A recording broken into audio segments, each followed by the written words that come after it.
నమస్తే, welcome to Telugu news. నేను గోపికృష్ణ. అప్పసాని రాజేష్ గారు అనలిస్ట్ ఉన్నారు. రాజేష్ గారు నమస్కారం సార్. నమస్కారం. రాజేష్ గారు, ఏ పార్టీలోనైనా ప్రత్యేకించి అధికార పార్టీలో టికెట్ రాకపోతే అలిగి వెళ్ళిపోయే వాళ్ళని, లేదా తమ దారి తాము చూసుకునే వాళ్ళని, లేదా కేడర్ మొత్తాన్ని రెచ్చగొట్టుకొని తమ వెంట తీసుకుని వెళ్ళిపోయి పార్టీల అధినేతలను బ్లాక్మెయిల్ చేసేటువంటి పరిస్థితితో, నిరసన కార్యక్రమాలకు దిగేటువంటి పరిస్థితితో మనం రెగ్యులర్గా రాజకీయాల్లో చూస్తూ ఉంటాం. కానీ ఆంధ్రప్రదేశ్లో ప్రస్తుత అధికార వైఎస్ఆర్సీపీ పార్టీలో మాత్రమే ఎందుకు ఇలాంటి కల్చర్ వచ్చింది? అన్నారాంబాబు లాంటి వ్యక్తులు, వసంత కృష్ణ ప్రసాద్ లాంటి వ్యక్తులు, నిన్న ఈవినింగ్ అనుకుంటా ఆయన పార్థసారథి పెనమలూరు ఎమ్మెల్యే, వీళ్ళంతా ఇంకా కొంతమంది ఎంపీలు, ఇంకా ఎమ్మెల్యేలు ఉన్నారు. వీళ్ళు బయటపడిన వాళ్ళు, బయటపడని వాళ్ళు ఎంతమందో అని చెప్తా ఉన్నారు. వీళ్ళంతా మేము పోటీ చేయం, మాకు టికెట్ ఇచ్చినా మేము పోటీ చేయం, టికెట్ రాకపోయినా పోటీ చేయం అనే పరిస్థితికి ఎందుకు వస్తున్నారు అనుకోవాలి. జగన్మోహన్ రెడ్డి గారు నోరు తెరిచిన ప్రతి సందర్భంలో కూడా ఆయన చెప్పేది ఏంటి అంటే, మనం గతంలో 151 స్థానాలు గెలిచాం, కానీ ఈసారి వై నాట్ 175? మనం 175 నియోజకవర్గాలు గెలిచే దిశగా అడుగులైపోతున్నాం. మనం అద్భుతమైన పరిపాలన గెలిచాం, చాలా అద్భుతంగా సంక్షేమాన్ని, అభివృద్ధిని ప్యారలల్గా కొనసాగించాం. ప్రజలు మన వైపు ఆకర్షితులై ఉన్నారు. 99.5% మేనిఫెస్టో మనం అమలుపరిచాం. మనం ఒక సంక్షేమ రాజ్యాన్ని, రాజన్న రాజ్యాన్ని భూమి నుంచి కిందకి తీసుకొచ్చాం. ప్రజల జీవితాల్లో అద్భుతమైన ప్రమాణాలు పెంచాం మనం. కాబట్టి మనం ప్రజల నుంచి రేపటి రోజున అద్భుతమైన ఫలితాలు అందుకోబోతున్నాం అని చెప్పని వాళ్ళ ఎమ్మెల్యేల్లో విశ్వాసం నింపే ప్రయత్నం చేస్తున్నారు. కానీ వాళ్ళ జగన్మోహన్ రెడ్డి గారే కాదు, ఎమ్మెల్యేలు కూడా రాజకీయాల్లో ఉన్నాళ్లే. అవును కదా. ఇవాళ జగన్మోహన్ రెడ్డి గారు ప్రజలతో మమేకం అవ్వరు, కానీ ఎమ్మెల్యేలు నిత్యం ప్రజలతో మమేకం అవుతారు. వాళ్ళ నియోజకవర్గాల్లో ఉంటారు. అక్కడ గ్రౌండ్ రియాలిటీ అంటే ఏంటి అనేది ఎమ్మెల్యేలకు తెలుసు కాబట్టే చాలా సందర్భాల్లో చాలామంది ఎమ్మెల్యేలు, అయ్యా మాకు కనీసం ద్వారదర్శనమైనా ఇవ్వండి, మా నియోజకవర్గాలకు సంబంధించిన సమస్యలు విన్నవించుకునే అవకాశం కల్పించండి అని చెప్పని సంవత్సరాల తరబడి వేడుకుంటున్నా కూడా జగన్మోహన్ రెడ్డి గారు 3 సంవత్సరాల పాటు వాళ్ళ లెజిస్లేచర్ పార్టీ మీటింగ్ కూడా ఏర్పాటు చేయాలి. 3 సంవత్సరాల తర్వాత ఆయనకి గుర్తుకొచ్చింది, అదే మనకు ఒక శాసనసభ పక్షం ఉంది, మనం ఒక్కళ్ళమే నిర్ణయాలు చేయడం కాదు, వాళ్ళని కూడా పరిగణలోకి తీసుకోవాల్సిన అవసరం ఉంది, వాళ్ళకి కూడా ఏమైనా చెప్తే మనం వినాలి అని వాళ్ళ శాసనసభ పక్ష సమావేశం ఏర్పాటు చేశారు. ఆ ఏర్పాటు చేసిన నేపథ్యంలో అక్కడ కూడా వన్ మ్యాన్ షోనే. ఇప్పుడు ఏంటి, మనం జనరల్గా ఇప్పుడు మన ఇద్దరం కూర్చుంటే మీరు ఒక ప్రశ్న నేను సమాధానం చెప్తా, కానీ జగన్మోహన్ రెడ్డి గారి సమావేశాలు ఎట్లా ఉంటాయంటే, ఆ పార్టీలో ఎంతటి సీనియర్ శాసనసభ్యులైనా, ఎంతటి సీనియర్ నాయకులైనా, ఎంతటి అనుభవం ఉన్న నాయకులైనా సరే అందరూ కింద కూర్చుంటారు. జగన్మోహన్ రెడ్డి గారు ఒక్కరే డయాస్ మీద ఉంటారు. ఆయన చెప్తారు, వీళ్ళు వింటారు. ఇదే జరిగేది అక్కడ. ఎట్లా అంటే, మనం టికెట్ కొనుక్కొని సినిమాకి వెళ్ళాం, స్క్రీన్ మీద వచ్చేది మనం చూడటం తప్ప మనం చెప్పేది ఏముండదు అక్కడ. అంతేగా ఇక్కడ కూడా మనకు నచ్చినా నచ్చకపోయినా, లేదంటే బయటకు వచ్చేయాలి, లేదు సినిమా పూర్తయ్యే వరకు చూడాలి. రెండే ఆప్షన్ అక్కడ. జగన్మోహన్ రెడ్డి గారి సమావేశాలు కూడా వన్ మ్యాన్ షో. ఆయన చెప్తారు, వీళ్ళు వింటారు. వీళ్ళు మళ్ళీ తిరిగి ఆయన్ని ప్రశ్నించటం, వీళ్ళు ఏదైనా అంశాల పట్ల ఆయన్ని నిలదీయటం, చర్చించటం, వీళ్ళు ప్రతిపాదించడం, వీటికి ఎక్కడా ఆస్కారం ఉండదు. వన్ మ్యాన్ షోనే నడుస్తుంది. ఇటువంటి నేపథ్యంలో వీళ్ళకి నియోజకవర్గాలకు సంబంధించి ప్రజలతో వీళ్ళు మమేకం అవుతూ ఉంటారు. సమస్యలు వీళ్ళ నోటీస్కి వస్తూ ఉంటాయి. వీటిని పరిష్కరించేది ఎవరో తెలియదు, దానికి గ్రాంట్ ఇచ్చేది ఎవరో తెలియదు. గతం నుంచి ఉన్న ప్రాసెస్ ఏంటి, ఒక గ్రామస్థాయికి సంబంధించిన ఒక సమస్య ఉంటే ఆ గ్రామస్థాయి నాయకుడిని ప్రజలు ఈ అంశం ఉంది, దీని గురించి మాట్లాడిన ఎమ్మెల్యే గారితో అంటే అతను ఎమ్మెల్యే గారిని అప్రోచ్ అయితే, ఎమ్మెల్యే గారు మా ఊరు రోడ్డు బాగాలేదు, ఆ రోడ్డు లేని మూలాన బస్సులు రావట్లేదు, జనాలు గొడవ పెడుతున్నారు, మీరు చేయించండి అని అంటే ఆ ఎమ్మెల్యే కన్సర్న్ ఇంజనీరింగ్ డిపార్ట్మెంట్ వాళ్ళతో మాట్లాడి ఒక ప్రపోజల్ పెట్టించి దానికి technical sanction, budget sanction, tender, ఈ ప్రాసెస్ అంతా త్రూ ఎమ్మెల్యే జరిగేది. ఇవాళ 151 మంది ఎమ్మెల్యేలు గుండెల మీద చేసుకొని చెప్పమనండి, ఇంక్లూడింగ్ జగన్మోహన్ రెడ్డి గారి నియోజకవర్గం అయినా సరే, పలానా ప్రజలు పలానా స్థానిక నాయకుడి ద్వారా ఎమ్మెల్యేని అప్రోచ్ అయ్యారు, ఎమ్మెల్యే ఈ విషయంలో నిర్ణయం తీసుకున్నాడు, మంత్రులుగా ఉన్నాళ్ళైనా సరే, ఎందుకని చేయలేకపోతున్నారు? ప్రజల దగ్గర చెల్లని వ్యక్తులుగా వాళ్ళు ఎందుకు మిగిలిపోతున్నారు? జగన్మోహన్ రెడ్డి గారు ఏమనుకుంటున్నారంటే, నేను డీబీటీ ద్వారా, డైరెక్ట్ బెనిఫిట్ ట్రాన్స్ఫర్ ద్వారా బటన్ నొక్కి నేను సంక్షేమ పథకాలు డైరెక్ట్గా లబ్ధిదారుల అకౌంట్లో పంపిస్తున్నా, వాలంటీర్లు లబ్ధిదారులను ఎంపిక చేస్తున్నారు. ఇక్కడ నేను సంక్షేమ పథకాల లబ్ధిదారులు మధ్యలో వాలంటీర్, ఈ మూడే వ్యవస్థలు, ఈ 3 యాక్టివ్గా ఉంటే చాలు. ఇక సర్పంచి, MPTC member, MPP, ZPTC, MLA, MLC, MP వీళ్ళందరూ ఇర్రెలవెంట్. అవి నేరుగా అందితే గెలిపించాలేమో కదా ఎమ్మెల్యేలని, మరి వీళ్ళు పోటీ చేయని అంటే ఆయన పర్సెప్షన్ అది. ఓకే, ఆయన ఉద్దేశం ఏంటంటే సంక్షేమ పథకాలు ఒకటే గెలిపిస్తాయి అని చెప్పని. ప్రజలకు సంబంధించిన రోడ్లు, కరెంటు బిల్లులు పెరగటము, వాళ్ళ ఆస్తి పన్ను పెరగటము, వాళ్ళ ఆర్టీసీ ఛార్జీలు పెరగటము, వాళ్ళ రేషన్ సరుకుల ధరలు పెరగటము, తుఫాన్ లాంటి ప్రకృతి వైపరీత్యాలు వచ్చినప్పుడు వాళ్ళకి సహాయ సహకారాలు సక్రమంగా అందకపోయినా, ఇవాళ ఇరిగేషన్ పరంగా సంక్షోభ పరిస్థితులు ఎదురైనా ఏ అంశాలు ఇవాళ పట్టించుకోవాల్సిన అవసరం లేదు. పరిపాలన అంటే డీబీటీ. ఆయన ఉద్దేశంలో ఆయన మీటింగు పెట్టిన సందర్భంగా కూడా నేను బటన్ నొక్కుతున్నా, నేను మీకు ఒక సువర్ణ అవకాశం కల్పిస్తున్నా, ఆ బటన్ అనేది తప్పితే ఇంక వేరే అంశం మాట్లాడరు ఆయన. ఇక్కడ బటన్ నొక్కుడు ఒక్కటే ఎన్నికల్లో గెలిపించే పని అయితే, హుజూరాబాద్ ఎన్నిక సందర్భంగా కేసీఆర్ గారు ఉప ఎన్నిక సందర్భంగా ఈటెల రాజేంద్ర గారిని ఓడించాలి అని చెప్పని ఒక్క అసెంబ్లీ నియోజకవర్గానికి 2,000 కోట్ల రూపాయలు ఖరీదు చేసి అత్యంత ఖరీదైన దళిత బంధు అనే పథకం అనౌన్స్ చేశారు. 4 మండలాలకి 400-500 కోట్లు శాంక్షన్ చేశారు. లబ్ధిదారుల ఎంపిక జరిగింది. కానీ అంతిమంగా ప్రజలు ఈటెల రాజేంద్ర గారిని 30,000తో గెలిపించారు. అక్కడ 2,000 కోట్లు ఖర్చు పెట్టిన కేసీఆర్ గారి అభ్యర్థిని ఓడించారు అక్కడ. కాబట్టి అన్ని సందర్భాల్లో డబ్బు పనిచేయదు. మునుగోడు ఉప ఎన్నిక సందర్భంగా చూసాం మనం. మాకు పలానా పార్టీ ఇన్ని వేలు ఇచ్చింది, పలానా పార్టీ ఇన్ని వేలు ఇచ్చింది అని చెప్పని ప్రజలు బాహాటంగా మీడియాలోకి వచ్చి చెప్పారు. అన్ని వేలు ఇచ్చినా ఎవరినో ఒకరినే గెలిపించారు అక్కడ. తెలుగుదేశం ప్రభుత్వం కూడా 2019లో ఏప్రిల్ 11వ తారీఖు ఎలక్షన్ అయితే జనవరి జన్మభూమి సందర్భంగా అప్పటి వరకు ఉన్న 1,000 రూపాయల పెన్షన్ 2,000 రూపాయలు చేశారు. ఫిబ్రవరి నెలలో పసుపు కుంకుమ కింద డ్వాక్రా మహిళలు 93 లక్షల మంది డ్వాక్రా మహిళలకు ఒక్కొక్కరికి 10,000 రూపాయలు చొప్పున 9,300 కోట్ల రూపాయలు పంపిణీ జరిగింది. మార్చి నెలలో ఎలక్షన్ కోడ్కి కొద్దిగా ముందు ఒక్కొక్క రైతు అకౌంట్లో 15,000 రూపాయలు అన్నదాత సుఖీభవ పేరిట చంద్రబాబు నాయుడు గారు డబ్బులు డిపాజిట్ చేశారు.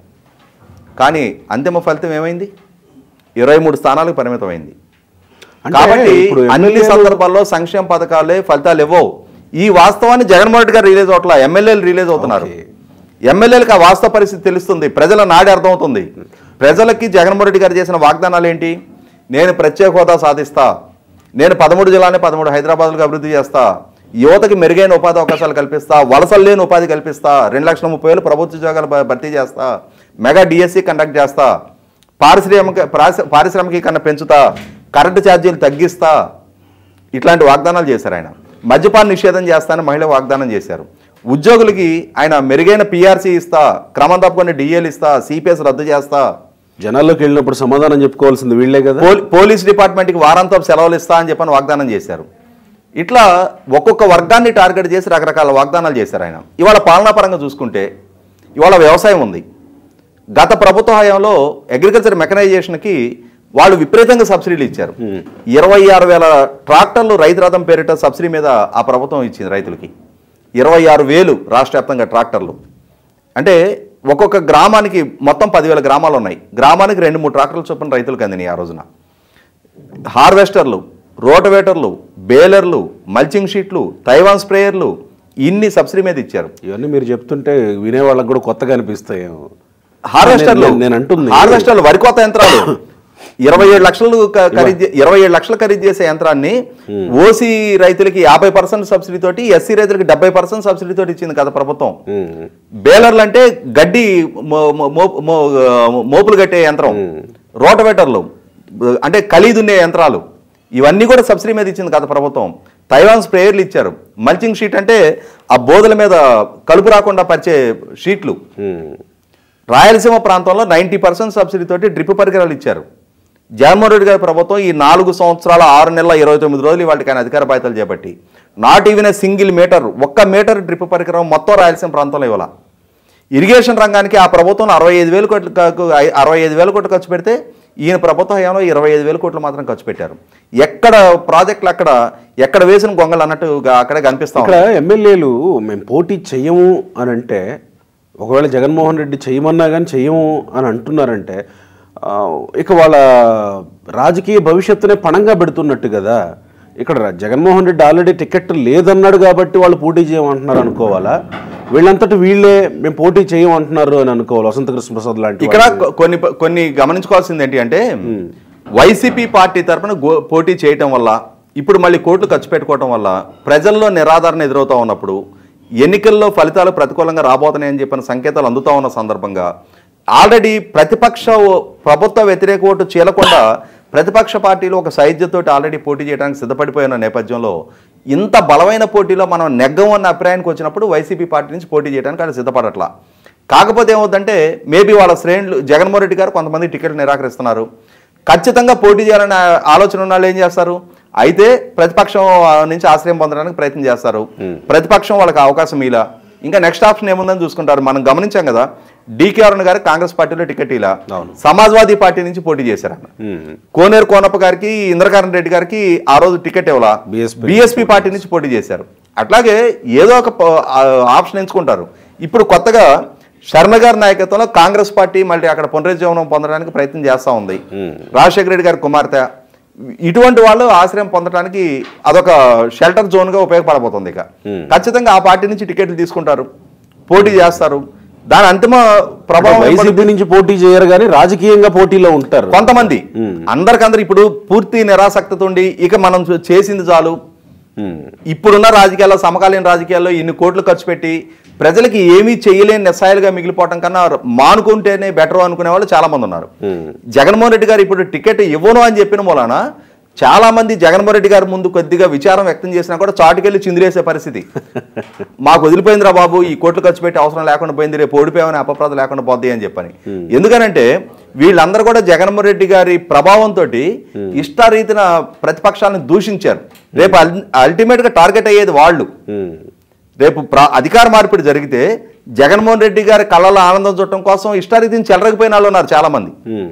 ఇవాళ వసంత కృష్ణ ప్రసాద్ ఇప్పుడు నేను ఆయన ఏదో సన్యాసం సేకరించినట్టుగా మాట్లాడుతున్నారు కదా, అదే వసంత కృష్ణ ప్రసాద్ ఆయన కొండపల్లి ప్రాంతంలో అక్రమ క్వారీకి పాల్పడుతున్నారు అని చెప్పని దాన్ని అడ్డుకోవడానికి వెళ్ళిన దేనునోమ గారి మీద ఎస్సీ ఎస్టీ కేసులు పెట్టించి జైలుకు పంపించిన నేపథ్యం ఉంది. కృష్ణా జిల్లాలో ఇసుక మొత్తం దోపిడీ ఆయన నేపథ్యంలోనే జరిగింది, ఆయన నేతృత్వంలో జరిగిందని అంటున్నారు.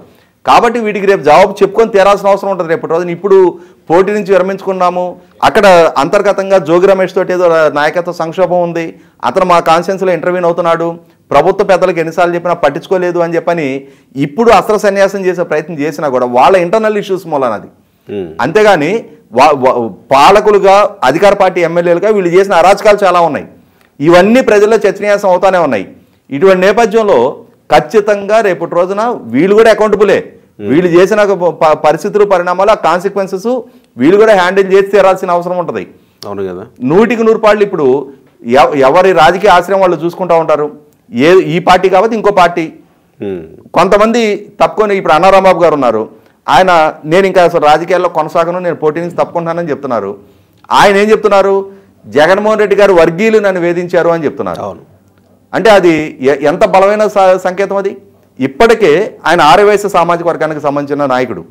ఈ జగన్మోహన్ రెడ్డి గారి ప్రభుత్వం అధికారంలోకి వచ్చిన తర్వాత రాజశేఖర రెడ్డి గారి మంత్రివర్గంలో అత్యంత సీనియర్ మంత్రిగా ఉండి తర్వాత రాజశేఖర రెడ్డి గారు చనిపోయినాక ముఖ్యమంత్రిగా బాధ్యతలు వహించిన కొనిజేటి రోసే గారు చనిపోతే జగన్మోహన్ రెడ్డి గారు కనీస పరామర్శకు కూడా వెళ్ళలేదు అని చెప్పని ఆరోపణలు ఉన్నాయి. ఆరోపణ కాదు, వెళ్ళలా.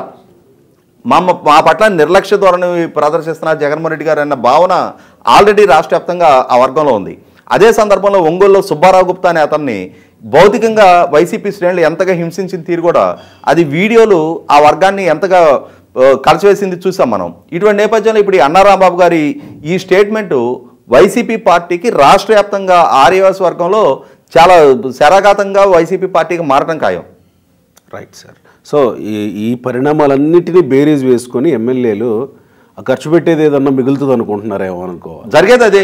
ఇప్పుడు అన్నెసరీగా గెలుస్తాము అనుకుంటే ఖర్చు పెట్టడానికి సిద్ధపడతారు తప్ప ప్రతికూల ఫలితాలు రాబోతున్నాయన్న సంకేతాలు బలంగా వినిపిస్తున్న నేపథ్యంలో జగన్మోహన్ రెడ్డి గారు ఆయన అనుకున్న విధానమే తప్ప ఎవరిది అనే డెమోక్రటిక్ స్పిరిట్ ఆ పార్టీలో ఇంటర్నల్గా మెయింటైన్ అవ్వని దగ్గర, ఎమ్మెల్యేల దగ్గర నుంచి ప్రాపర్ ఫీడ్బ్యాక్ లేని దగ్గర, ఇప్పటికీ వన్ మ్యాన్ షోగానే నడిపించాలని చెప్పి ఆయన ప్రయత్నం చేస్తున్న దగ్గర ఈ రోజుకి కూడా కనీసం ఎవరికి అభ్యర్థిత్వాలు నిరాకరిస్తున్నారో వాళ్ళని ప్రతి ఎమ్మెల్యేని కలిసి సమాధానం చెప్పకుండా తన అంటే పిఏగా ఉన్న ధనుంజయ రెడ్డి గారు ఐఏఎస్ అధికారి ఆయనతో చెప్పిస్తున్న తీరు అక్కడ గమనించుకుంటే మీరు జగన్మోహన్ రెడ్డి గారు, సుబ్బారెడ్డి గారు, విజయసాయిరెడ్డి గారు, మిథున్ రెడ్డి గారు, సజ్జల రామకృష్ణారెడ్డి గారు, ధనుంజయ రెడ్డి గారు ఈ 6 రెడ్లు కలిసి బీసీ ఎస్సీ ఎస్టీలకు సంబంధించిన వివిధ వర్గాలకు సంబంధించిన ఎమ్మెల్యేల రాజకీయ భవిష్యత్తు వీళ్ళు నిర్దేశిస్తున్నారు, వీళ్ళు శాసిస్తున్నారు, వాళ్ళు పాటించాలి.